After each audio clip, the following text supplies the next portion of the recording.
ಸಂಸ್ಕೃತ ಭಾಷಾಭ್ಯಾಸಾರ್ಥಂ ಸರ್ವೇಷಾಂ ಪುನಃ ಸ್ವಾಗತಂ. ಕಳೆದ ಪಾಠದಲ್ಲಿ ನಾವು ಪುರುಷರಿಗೆ ಬಳಸ್ತಕ್ಕಂತಹ ಸರ್ವನಾಮ ಪದವನ್ನು ನಿಮಗೆ ನಾವು ಹೇಳಿದ್ದೀವಿ. ಸಹ, ಸಹ ರಾಮಃ, ಸಹ, ಸಹ ಗಚ್ಚತಿ, ಸಹ, ಸಹ ಮಾಧವಃ, ಈ ಥರ ನಾವು ಮಾಡ್ಕೊಂಡು ಬಂದ್ವಿ. ಅಂದರೆ ಪುಲ್ಲಿಂಗ ಪದಗಳಿಗೆ ಮಾತ್ರ ಬಳಸಬಹುದಾದಂತಹ ಸರ್ವನಾಮ ಅದು. ಅದಕ್ಕೆ ಒಂದು ಹೊಸ ಪದವನ್ನು ಜೋಡಿಸೋಣ. ಕಹ ಅಂದರೆ ಯಾರು ಅಂತ ಅರ್ಥ. ನೀವು ಸಹ ಅವನು, ಕಹ ಯಾವನು ಅಷ್ಟೇ. ಸಹ ಕಹ ಒಂದು ಪ್ರಶ್ನೆ ಮಾಡ್ಕೊಳ್ಳಿ, ಅದಕ್ಕೆ ಉತ್ತರ ಮಾಡ್ತಾ ಬನ್ನಿ.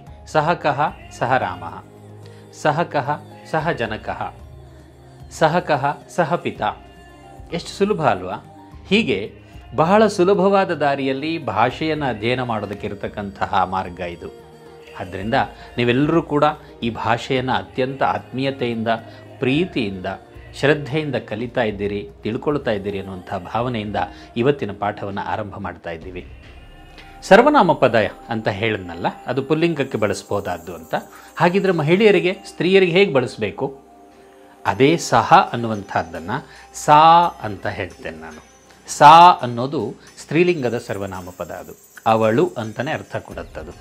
ಸಾ, ಸಾ ಮಹಿಳಾ, ಸಾ ಸೀತಾ, ಸಾ ಸಖಿ, ಸಾ ಬಾಲಿಕಾ, ಸಾ ಲಲಿತಾ.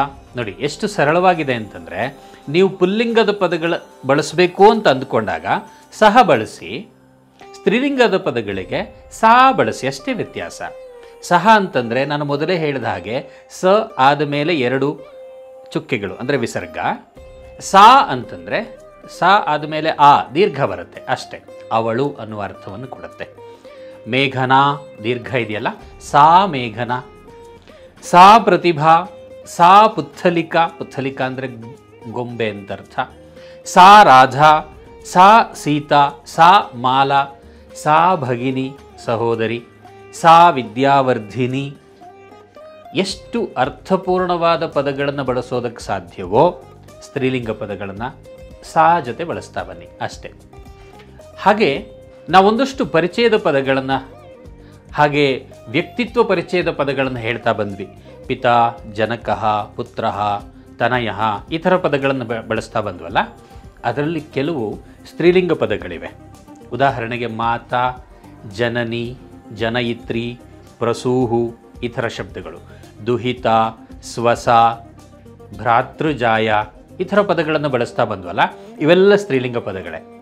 ನೀವು ಒಂದು ಮಾಡಬಹುದು, ಹೇಗೆ ಸಹ ಜನಕಃ ಅಂತ ನೀವು ವಾಕ್ಯ ಮಾಡಿದ್ರೋ ಹಾಗೇನೆ ಸಾ ಜನಯಿತ್ರಿ, ಸಾ ಜನನಿ, ಸಾ ದುಹಿತ, ಸಾ ತನಯ, ಸಾ ಪುತ್ರಿ.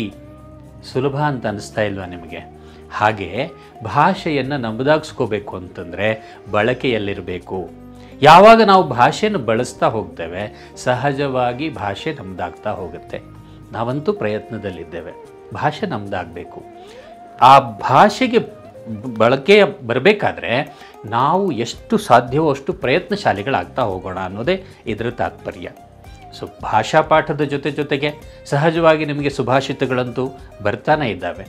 ಆ ಸುಭಾಷಿತಗಳಲ್ಲಿ ಬರ್ತಕ್ಕಂಥ ಪದಗಳನ್ನು ಕೂಡ ಈ ವಾಕ್ಯಗಳ ಜೊತೆ ಸೇರಿಸ್ಕೊಳ್ತಾ ಹೋದ ಹಾಗೆ ಭಾಷೆ ನಮ್ಮದಾಗ್ತಾ ಹೋಗುತ್ತೆ. ಹೇಗೆ ನಾವು ಪುಲ್ಲಿಂಗದಲ್ಲಿ ಸಹ ಕಹ ಅವನು ಯಾವನು ಅಂತ ಪ್ರಶ್ನೆ ಮಾಡಿದ್ವಲ್ಲ, ಹಾಗೆ ಸ್ತ್ರೀಲಿಂಗದಲ್ಲಿ ಸಾ ಕಾ. ನೋಡಿ ಎಷ್ಟು ಸುಲಭ ಇದು. ಸಾ ಕಾ ಅವಳು ಯಾರು? ಸಾ ಸೀತಾ, ಸಾ ಜನನಿ, ಸಾ ಮಾತಾ. ತುಂಬ ಸುಲಭವಾಗಿದೆ ಅಲ್ಲ? ಹೀಗೆ ವಾಕ್ಯಗಳಲ್ಲಿ ನಾವು ಹೇಗೆ ಬಳಸಬೇಕು ಪದಗಳನ್ನು ಅನ್ನುವಂಥದ್ದನ್ನು ಅರ್ಥ ಮಾಡ್ಕೊಳ್ತಾ ಹೋಗ್ತಾ ಇದ್ದೀವಿ. ಸ್ನೇಹಿತರೆ, ಈ ಒಂದು ಭಾಷಾ ಕಲಿಕೆಯ ಮಾಧ್ಯಮ ಎಷ್ಟು ಪ್ರಭಾವಪೂರ್ಣವಾಗಿರಬೇಕು ಅಂತಂದರೆ, ಇದು ಲಕ್ಷಾಂತರ ಜನರಿಗೆ ಹೋಗ್ತಾ ಇರಬೇಕು. ಕೇವಲ ನಾವು ಓದಿದ್ವಿ, ನಾವು ತಿಳ್ಕೊಂಡ್ವಿ ಅಷ್ಟಕ್ಕೆ ನಿಲ್ಲಬಾರ್ದು. ನಿಮ್ಮ ಸ್ನೇಹಿತರಿಗೆ, ಆಸಕ್ತರಿಗೆ ಈ ಒಂದು ವಿಡಿಯೋನ ಶೇರ್ ಮಾಡಿ, ನೀವು ಸಬ್ಸ್ಕ್ರೈಬ್ ಮಾಡಿ.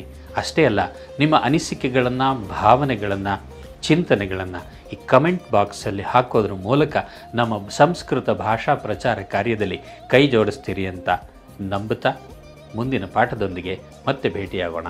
ನಮಸ್ಕಾರ.